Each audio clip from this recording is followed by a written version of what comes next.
please forgive the sound quality in this one. I had actually recorded this podcast before, and it unfortunately got deleted, so I had to re-record it at the last minute at about 11:30 at night. So the sound quality isn't great, and you can tell very much in the beginning of the podcast that I'm a little tired. So please forgive the quality of the sound. I do perk up a little bit after a little while of talking, so just run with it, and I hope you enjoy the show. Thank you. All right, everybody. Thanks for tuning into Random Radio. Welcome to another episode of Just Ask, the podcast where you ask the questions and we give you the answers. Today's podcast is going to be all about the Grand Canyon. I'm your host, Nicholas John Random, and we are once again live at the Stimulus Cafe and Coffee House in Durango, Colorado. So today's question comes from Jess. So Jess says that she and a couple of girlfriends of hers recently visited the Grand Canyon in Arizona, and while they were there, they kept on hearing all these intriguing, interesting stories, and she wanted us to do a podcast on the mysteries of the Grand Canyon. Now, I once worked in the Grand Canyon for about 3 years doing some security work up there, and I can tell you there are a lot of mysteries when it comes to the Grand Canyon. So that's what our podcast is going to be about today, all the mysteries of the Grand Canyon. We're going to talk about some spiritual stuff, some native legends and things like that. We're also going to talk about the Kincaid Mystery Cave, a very interesting legend when it comes to the Grand Canyon. So let's go ahead and get it started. Okay, so first things first, let's just lay down a couple of interesting things about the Grand Canyon. For starters, despite being called the Grand Canyon in Arizona is not even close to the biggest canyon in the world. Not even close. There are a number of larger canyons all over the world, Nepal and various other places. It's actually not even the biggest canyon in the United States of America. It's the second biggest, I think. It is, however, the second most visited national park in the United States of America, second only to Yellowstone National Park.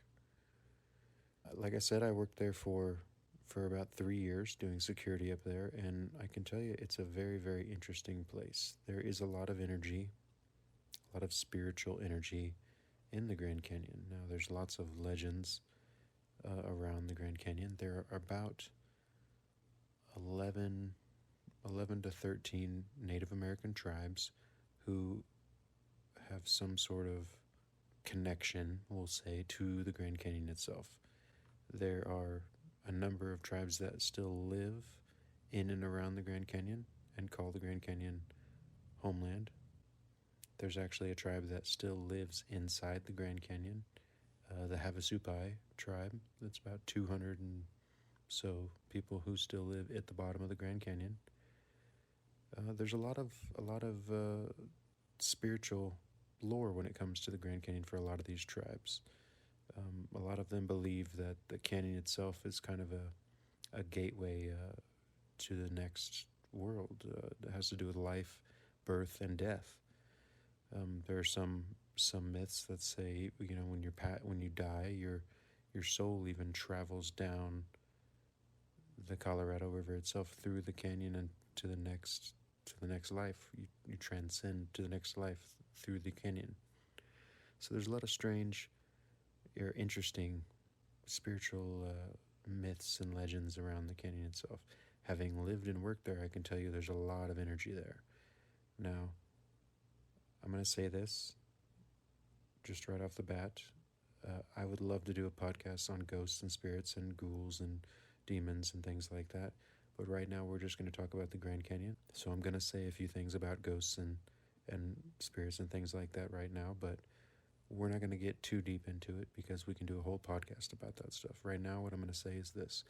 I grew up being able to, how do I put this? Being able to see things that most people couldn't see when it comes to spirits and ghosts and other kinds of creatures. And I spent most of my childhood and youth and young adult life pretending that I didn't see those things and pretending like they weren't part of my life. I still saw them. They were still part of my life, but pretending I didn't, because you can't tell that to people. They'll think you're crazy.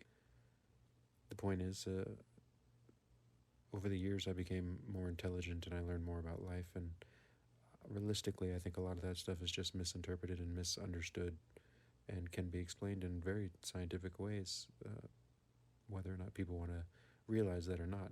And people have a tendency to put a religious connotation towards it, but I believe there are ghosts, there are spirits, there are things you would call demons and creatures and other kinds of things, but I don't think they're very religious. I have a feeling they're much more, we'll just use the word complicated than that. Having said that, when I was living in the Grand Canyon, in one of the houses that I lived in, definitely had a couple of ghosts that hung out. There was a male ghost that was there all the time. He lived in my little house, and I had a tiny house. It was a little duplex about 10 yards away from the canyon edge. And there was a male ghost that was very prevalent in my house, and then there was a female ghost that came and hung around every once in a while.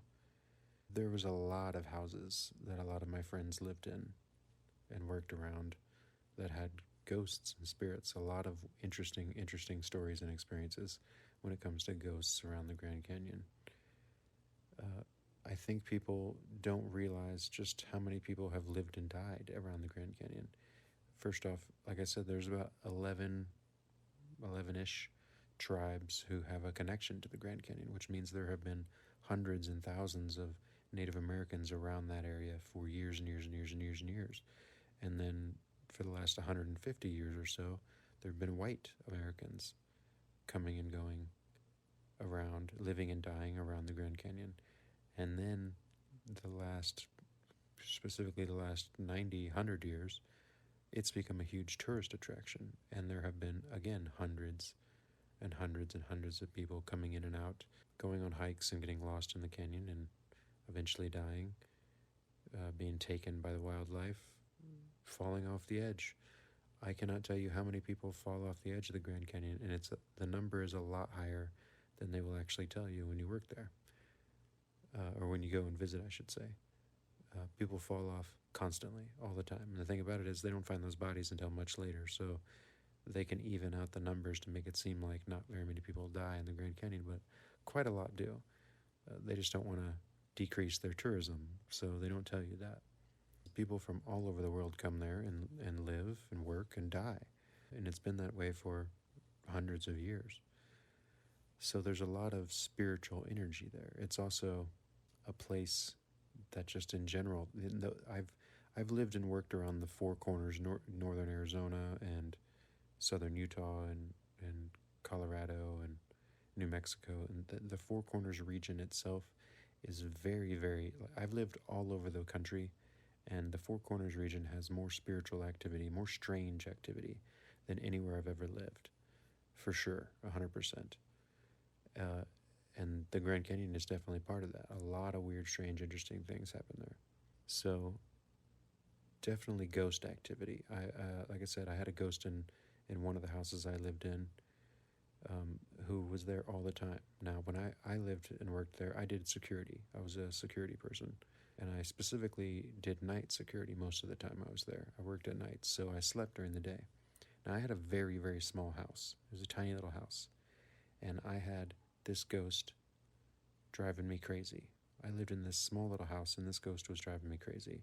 He would bang my cabinets and slam my doors, and I only had a couple doors and a couple of cabinets, and it was a very, very small place. And, I'd be trying to sleep during the day, and cabinets and doors would be banging and banging and banging.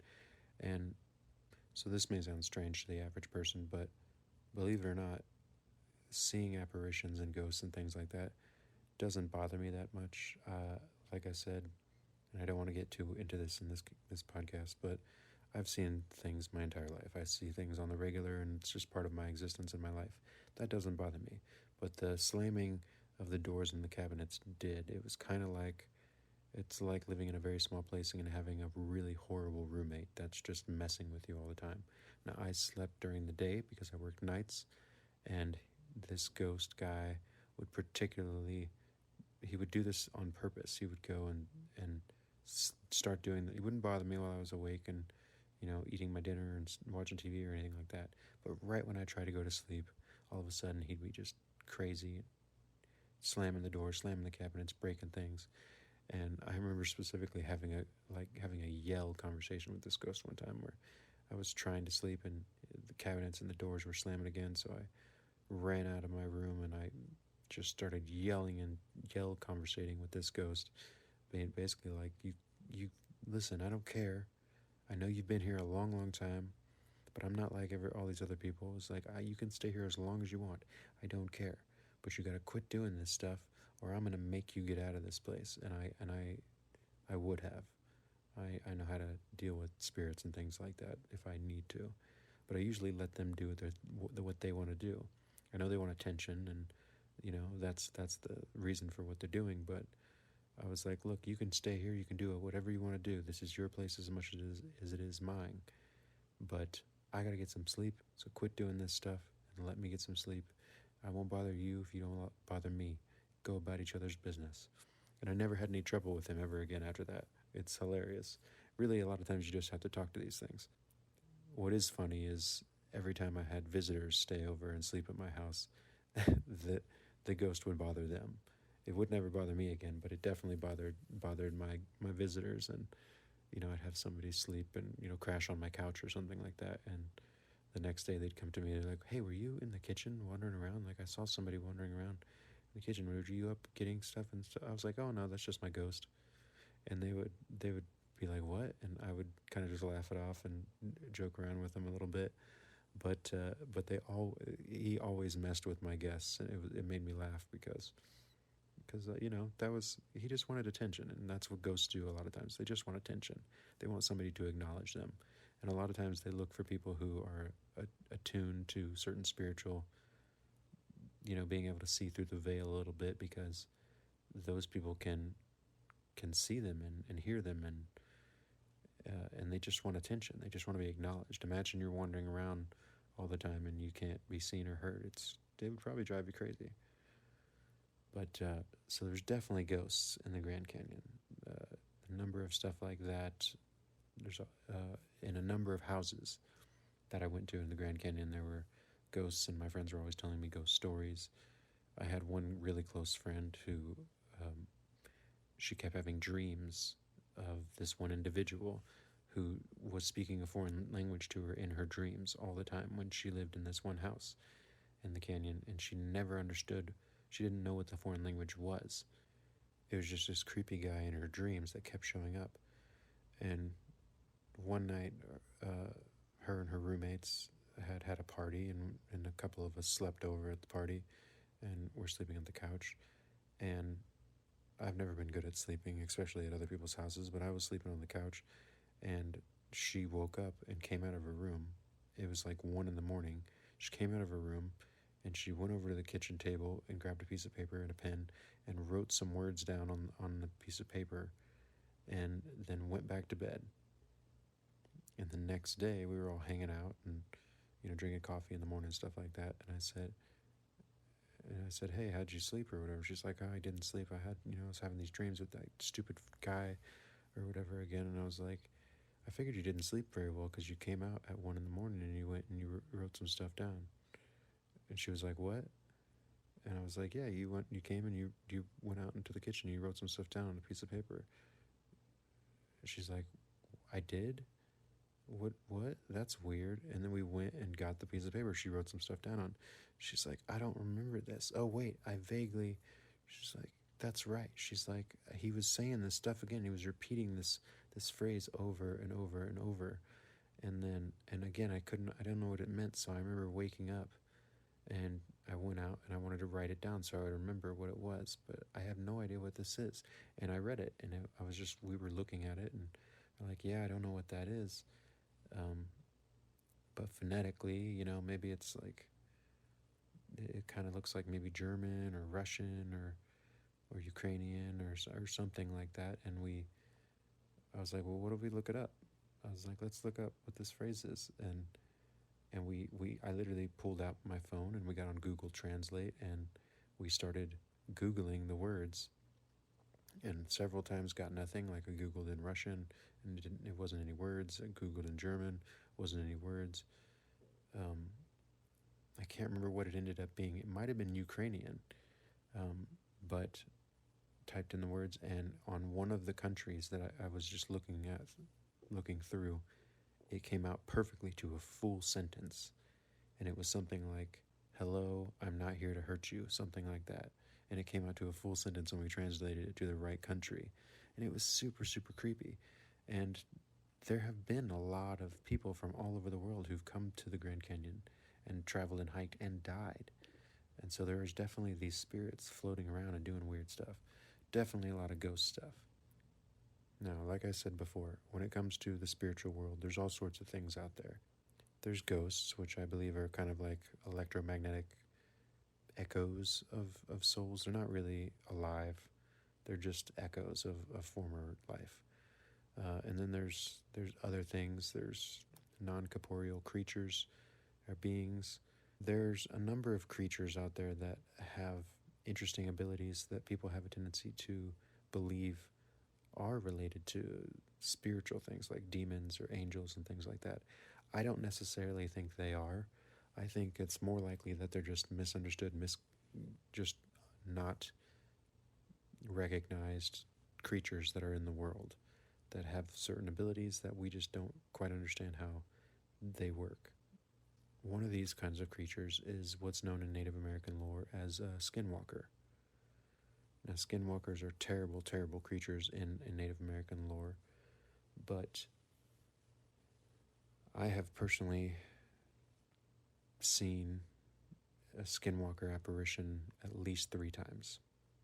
2 times in southern Utah when I was working in the middle of nowhere up at a hidden away resort near Lake Powell, and 1 time in the Grand Canyon. And each time I saw them, they started off, I'm going to say started off, and we can talk about skinwalkers in another podcast again, but when I saw one in the Grand Canyon, it took the form of a giant, giant white wolf. And that's not natural to the Grand Canyon. In case anybody's like, well, maybe you just saw a white wolf. Wolves aren't native to the Grand Canyon, not at all, not even close. You've got little tiny baby coyotes up there, like they're coyotes, but they're tiny, tiny little guys. Occasionally you'll get these res dogs that come down from the res and breed with the coyotes and stuff like that. But these guys are all little. Those are little, little breeds. This was a giant white wolf. And even if for some weird reason a wolf decided to migrate to the Grand Canyon alone, which would be really strange and weird, I've owned a wolf before, and they are massive. But what I have seen was enormous. And not only an enormous, ridiculous wolf, but white, stark white, which is extremely rare. And the experience I had in southern Utah was that transforming into something else, which is extra creepy and extra strange. But in the canyon, I saw the wolf by itself running around. I worked at night, remember, so I saw a lot of strange activity. Let's see, besides that, you've got, now I saw orb activity when I was there as well. People who don't know what I'm talking about when I say orb activity. So all over the world for hundreds and hundreds of years, thousands of years actually, there have been sightings of orbs. We don't really know what they are. They're these glowing balls, these glowing orbs. They've been called Foo Fighters. They're just these glowing orbs. I don't know how to describe them. When I saw them, they were orange. Again, I've seen them in 3 locations. I've seen them in Utah, Arizona, and Colorado. But they're just these floating around orange hue orbs. And they're close enough. That's the creepy thing about it is, like, it's not like it's a headlight far away or anything like that. Like, I've seen them up close and personal. Like, again, in southern Utah where I was at, I had one float right up to my face and then speed off. And in the Grand Canyon, I saw them floating around, in the woods and then up to the sky and disappear, things like that. So orbs and weird things like that I've seen. There's another one that's extremely, extremely creepy that I've done some research on in the past, and I don't know exactly what they are, but man, they creep me out. So there's a type of creature I think exists in the world, and I don't exactly know what it is, but there have been legends of these creatures in various parts of the world they're kind of like trickster creatures, and what they usually do is they try and trick people who are in very remote areas to wander out into the wilderness until they get so lost that they eventually can't ever find their way back home and they die. So these trickster creatures are very popular in like Asian lore, for instance. They even have descriptions of them in Asian and Chinese cultures of being kind of like gargoyle-ish creatures, with beaks and wings and things like that. But they'll disguise themselves as lost children or young women or people in need of help, and they'll try and trick people to follow them into the woods or into the river or into the middle of nowhere to where they die. It's just what something they do. They're just tricksters. So I believe these creatures exist and have existed in nature and all over the world. And the Grand Canyon is one place I've had personal experience with these things. Whatever the hell they are, they're very, very creepy. And the Native Americans, when I had talked about this with the Native Americans, they have a tendency to believe that that's just another form of the Skinwalker. Like it's something that the Skinwalker does. It could be. It absolutely could be, or it could be something else. I think it's something else. I think they're two different kinds of things. But what I can tell you with my experience is, again, I worked at night. I was a night security guard. Now, the Grand Canyon has the canyon, and then it has a bunch of businesses and hotels and restaurants and things like that. And then there's woods surrounding. It's a national park. It's just woods and forest everywhere. So along the forest edges, multiple times, I was being lured into the forest. I would be wandering around at 3, 4 in the morning, and children laughing. Really, really creepy stuff. Like little kids laughing would be near the edges of the forest, trying to lure me into the forest. And I'm a security guy. My job is safety, so I definitely went into the forest to make sure there's no children. And we're not talking about teenagers here. We're talking about like little kid voices, laughing and playing and saying "help me" and "come this way" and stuff like that. Really, really horror movie, creepy, creepy, creepy stuff. Happened multiple times to me while I was there, and just super, super creepy, and would bring me to right up to the point where I would be, if I didn't turn around, I would definitely have been lost in the forest. And the Coconino and the Kaibab forests that surround the Grand Canyon are very, very vast. And if you get lost, you definitely aren't coming back and you're going to die out there. So, happens all the time to people. They get lost out in the forest. And I think there are things that lure them out. I think whatever this creature is one of those things. So definitely some weird stuff going on when it comes to creatures and spirits and things like that in the Grand Canyon. But yeah, some weird stuff out there. Let's talk about some of the Native American history. There's some very intriguing stories when it comes to the Native American histories. There are a lot of origin stories. They're very interesting origin stories. So the Hopi have a origin story about the Grand Canyon that says that they came from the Grand Canyon. They came out of the canyon, and that's their origin story. Man came out of the canyon, and then they started spreading all over the earth. What's trippy is these different tribes have collaborating stories. There's a lot of origin stories that say, from the different Native American tribes, that say that they came that they were born out of the Grand Canyon, that they came out of the ground under the Grand Canyon, and then spread all over the world. That's their origin story. There's older, more interesting origin stories that involve, like the Hopi have some very interesting stories involving the ant friends. So check this out. So the ancient Aztecs and the Hopi and a few other tribes have stories saying basically that the world has gone through several cycles. We've this isn't the first time we've been to this technological age, and we've gone through several cycles. And at one point, there were people all over the earth, and there was a cataclysm happening to the earth. The world was dying. Something was going on. There was a meteor going to strike the earth or something, and their ant friends came down from the sky and took them into the Grand Canyon, into these caves, these vast, vast caves in the Grand Canyon, and where they lived for years and years and years until the ant friends said that they could come back out onto the land because it was now safe again. Now, this is a trippy origin story that insists that they came out of the Grand Canyon, yes, but it wasn't the first time that man had been on Earth. They went there for protection and then came out. Super, super trippy. It's also extra trippy and weird and crazy because in Hopi, ant friend comes from two words, Anu and Naki. Anunnaki. Now, if you've heard this term Anunnaki before, it may have been from our wonderful History Channel show Ancient Aliens, which has been very prevalent the last few years and is a ridiculous show. I like that they're opening people's minds a little bit, but it's definitely a ridiculous show. Some of the people that are on it are quite ridiculous. But if you've watched this show, you've probably heard the term Anunnaki before, but not talking about Native Americans.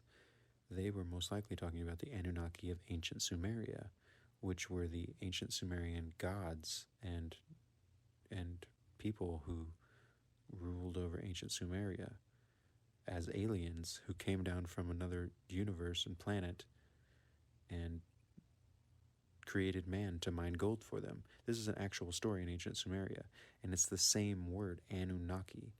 These people from space who came down, these star children who came down and dealt with man. And it's very, very coincidental and very, very creepy when you think about their name in ancient Sumeria was Anunnaki, and the ant friends of ancient Hopi is Anunnaki. That's pretty weird.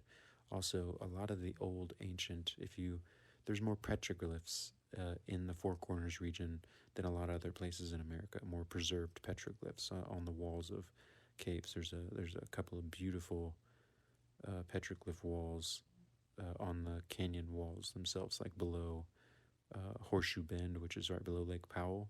There's a beautiful set of petroglyphs all over the walls, but some of the things that are on those petroglyphs are crazy. It's not just, Native Americans with bows and arrows shooting deer and stuff like that. There's some weird, wacky stuff drawn on those petroglyphs, and you really wonder what that stuff is. So, very, very interesting origin stories. Very, very interesting stuff. Even with the Aztecs, when the Spaniards came down and they were killing up all the Aztecs and taking their gold and things like that with Montezuma and all that kind of stuff, they disappeared. After they were being slaughtered, they packed up all of their gold, what was left of it, and headed north. That's the people they were able to find and ask where it disappeared to. That's what they said. They said they were heading north towards their ancestral lands, which they believed was somewhere in the vicinity of where the Grand Canyon is. They believed that they had come out of a region somewhere in the middle of what is now the United States of America, and then migrated down and lived their lives, and they were heading back towards there. And realistically, they probably turned into a lot of the tribes that are around the area. So very interesting origin stories, and the idea that a lot of them believe that they had survived some sort of cataclysm in the canyon and then come back out. Who knows? Very, very wacky stuff. Now let's get to a fun one. Let's get to the Kincaid Mystery Cave. Now this is a very, very interesting story, and one that I was always interested in when I was younger. So in 1909, the Arizona Gazette, which is a very reputable newspaper at the time. They didn't have the internet, they didn't have phones, they had newspapers. That was their news. And Arizona Gazette was a very reputable newspaper. The Arizona Gazette wrote a story about a man named Kincaid.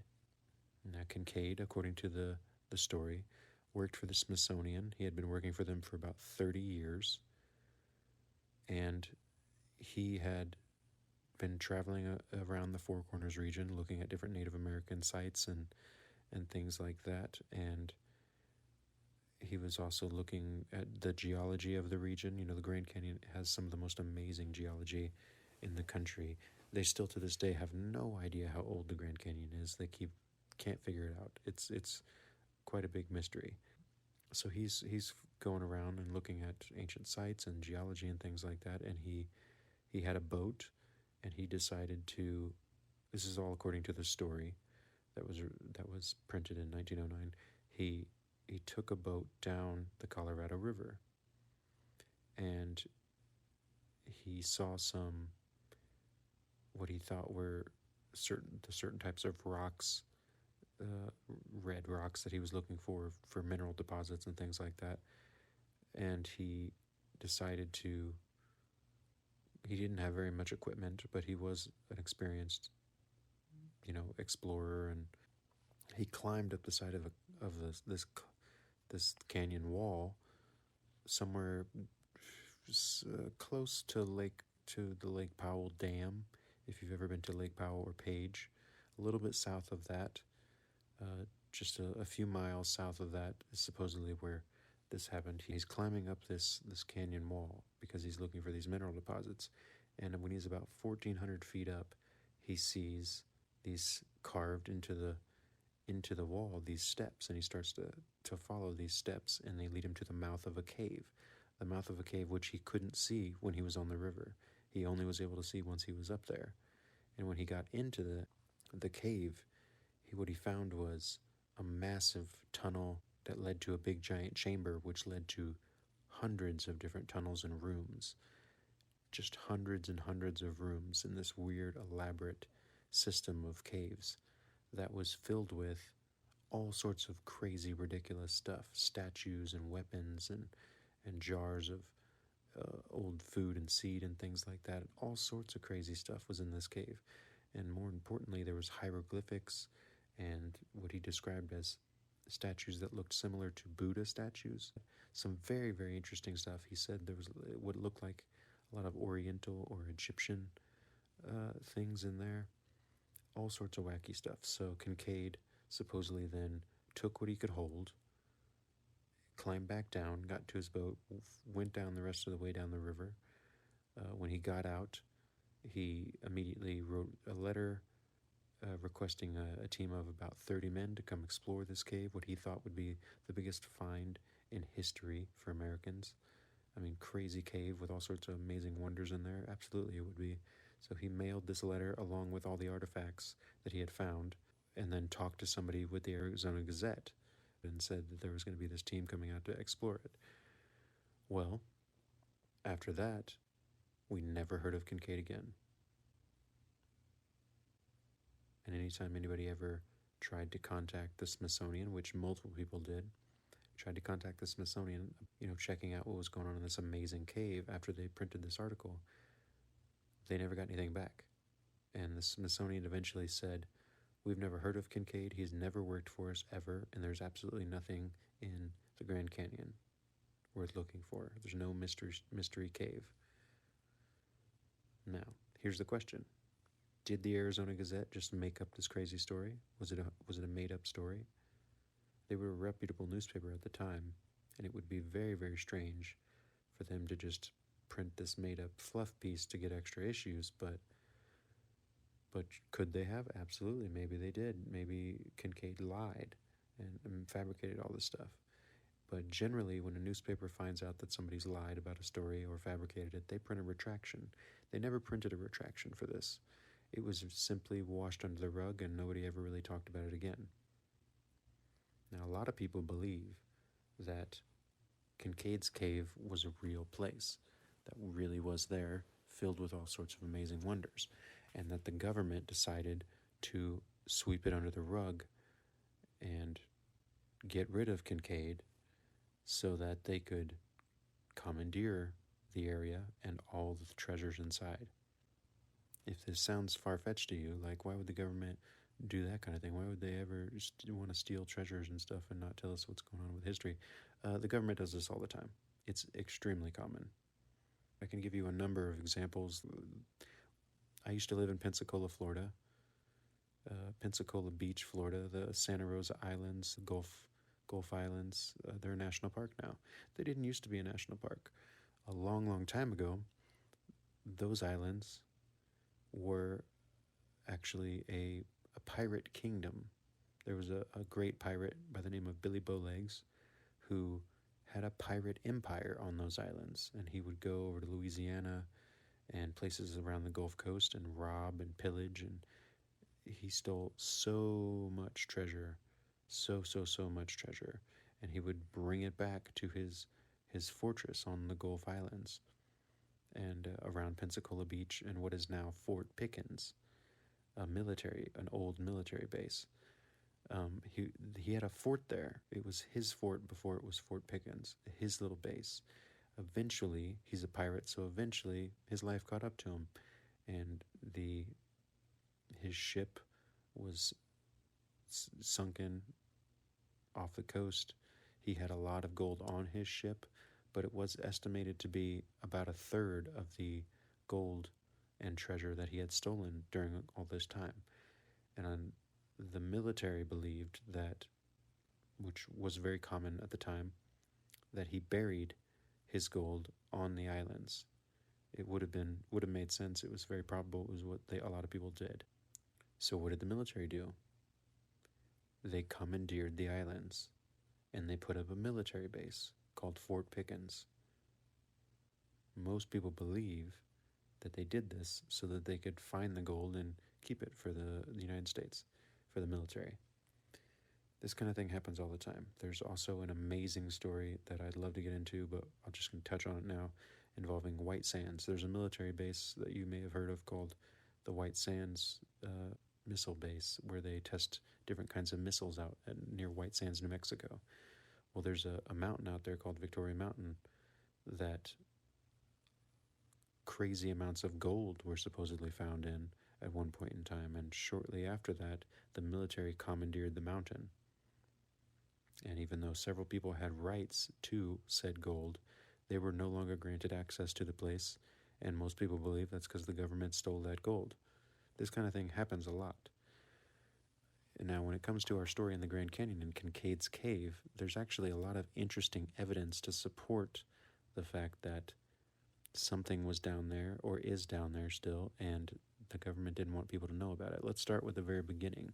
So, like I said before, at the beginning of the podcast, Theodore Roosevelt declared the Grand Canyon a protected area in 1908, and it became a park in, like I said, somewhere around 1917, something like that, I can't remember. But in 1908 was when he declared it protected, or whatever you want to call it. And Kincaid's story in the Arizona Gazette came out in April of 1909. Now, this was a long time ago, and we didn't exactly have cars, and Kincaid was doing a lot of traveling through some very rough terrain, including down rivers and things like that. So, by the time that he got to whoever it was who he talked to, who wrote the story, the timing lines up pretty close to about the time that the place was named a protected land.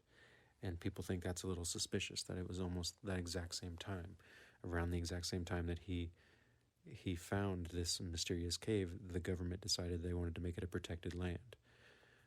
Furthermore, if you ever have been to the Grand Canyon, you'll notice there's a large area that has some very strange names. The pyramids of Set and the Shiva temple. And when you do research on it, you can't really find who named these places. They've kind of just always had those names. A lot of people believe that Mr. Powell, the gentleman who is responsible for first exploring this area, the Grand Canyon and Lake Powell region, is the guy who named it, but there's no direct evidence for these names and why they were named. They're also pretty close to the area where Kincaid's Cave was supposed to be at. There's also the matter of the Lake Powell Dam. Now, if you've ever been to Lake Powell itself or to Horseshoe Bend, which is the very northern part of the Grand Canyon, and it's a beautiful photo that you've seen 1,000 times on postcards and things, you just may not have realized it. There's a dam that they have in that town that was built. Now, if you do some research on this dam, it's very strange that they ended up building it right there, because there were 3 or 4 other sites that would have been way easier for them to have built this dam and would have made a lot more sense, but for some reason the government decided to build it right there. They also built a railway system and a railway bridge in the area farther south, again, very, very near where this Kincaid's Cave was supposed to be, which is very, very intriguing because now supposedly they built this railway system to help with them in the construction of the dam. It's so far away from where the actual dam is that it seemed like it would have only hindered the creation of this dam. It makes no sense whatsoever unless they didn't build that railway system for the dam at all, unless they were using it for something else, something that a lot of people believe was removing all the artifacts from that cave. Then you have the matter of forbidden zones in the Grand Canyon. Now this is, again, something that a lot of people don't know. There are a lot of forbidden zones in the Grand Canyon. What do I mean by forbidden zones? I mean places you are not allowed to go to. Places that they leave off the maps, and places that they, when they are on maps, literally say you are not allowed to go there, according to the government. They're government zones that are off limits to people due to a number of silly reasons like safety and stuff like that. But I can tell you, first off, have you ever been in the Grand Canyon or hiked to the bottom of the Grand Canyon? None of it's safe. It's all exactly the same and exactly as safe. So the idea that there's just a couple of little spots and miles that are forbidden because of safety makes no sense whatsoever. What is creepy is that they are coincidentally along the same sides of the canyon in the Colorado River that Kincaid supposedly found this cave. Again, with the forbidden zones, there's also no air traffic allowed in certain areas in the Grand Canyon. Again, areas like where Kincaid's Cave was supposed to be. You cannot fly planes. It is not legal to fly planes over certain areas. People believe that the reason for this is because from an aerial view, you might be able to see the entrance of this cave. That's one of the reasons why. So you used to be able to fly over the Grand Canyon. It was totally normal for a long time, and you still can.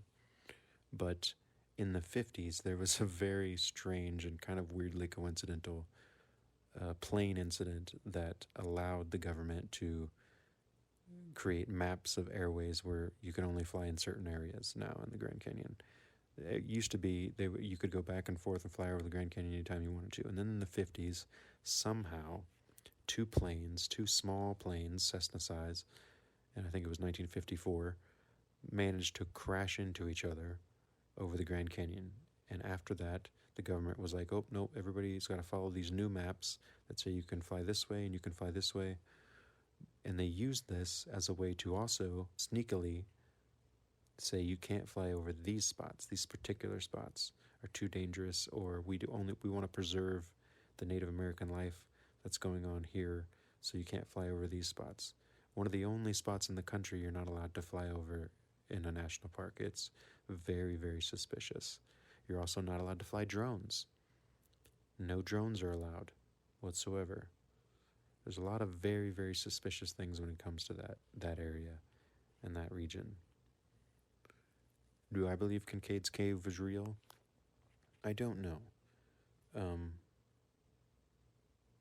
I can tell you there's a lot of weird stuff going on in the canyon, and it wouldn't have surprised me if there was something interesting there.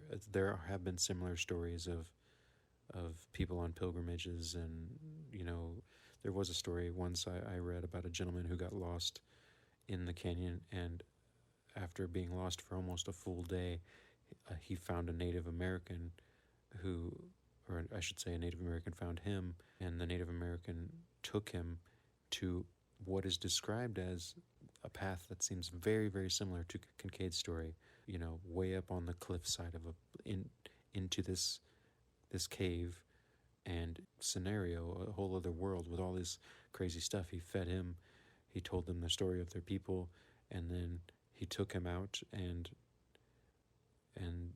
showed him which way to go. And then years later, he tried to come back and find the cave, and he couldn't find the cave. There's all sorts of stories about mysterious places like that in the Grand Canyon. But do I believe it's real? I don't know. I believe in keeping an open mind. But I do think that's one of the most interesting stories for sure when it comes to the Grand Canyon. When it comes to some of the stuff that he supposedly found in the Grand Canyon, the Egyptian stuff, people are like, why would Egyptians be in the Grand Canyon? That makes no sense. Well, it's not necessarily true. I think people underestimate, first off, Americans have a tendency to underestimate the world in general.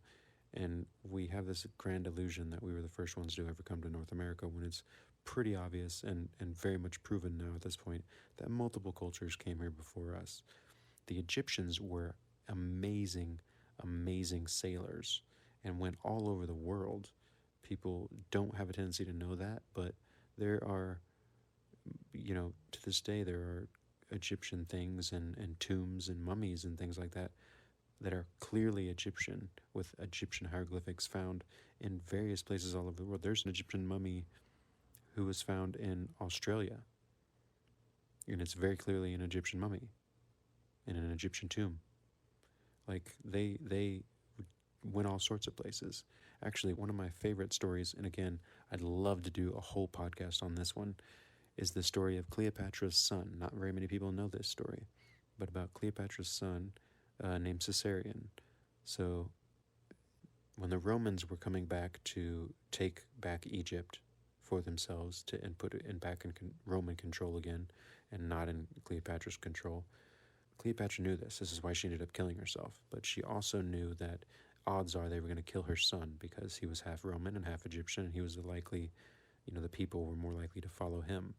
So knowing that the Romans were coming to kill him, she took her son and gave him boats and hundreds of slaves and food and gold and treasures, and sent him into the ocean to go west into the ocean. Now, what happened to him is a great mystery. Nobody has any idea what happened to this guy. He just disappeared out of the history books. But one possible scenario is that he might have made it all the way to North America. And there have been a few strange things found in a few parts of North America that could indicate that he did, in fact, make it to North America.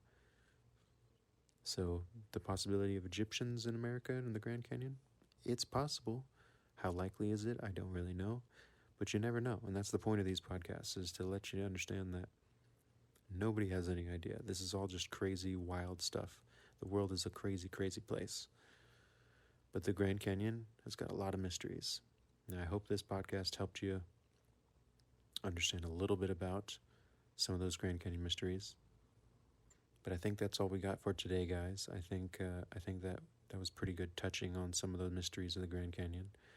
I hope you don't think I'm too crazy for some of my thoughts, but hey, that's what we're here for. Once again, I'm your host, Nicholas John Random. If you're ever in Durango and you want to stop in for a tasty treat or a delicious cup of coffee, come on into Stimulus, and you may find me here, actually, and you could ask a question in person. I'd be more than happy, if you got a good one, to do it on a podcast live. Now, I love amazing, delicious questions, so if you've got a good question you want me to answer, you want me to do a podcast on it, send it right over to random@cafestimulus.com. If it's a good one, we'll do it. You can send me a question on the comments on these videos. Any way you can get me a message, I'll be glad to check it out. If you liked our videos, make sure you click that like button down there at the bottom. If you want to support us a little bit and help us keep the lights on, head over to our Patreon account at patreon.com/randomradio. And we'll catch you next time, guys, on another episode of Just Ask.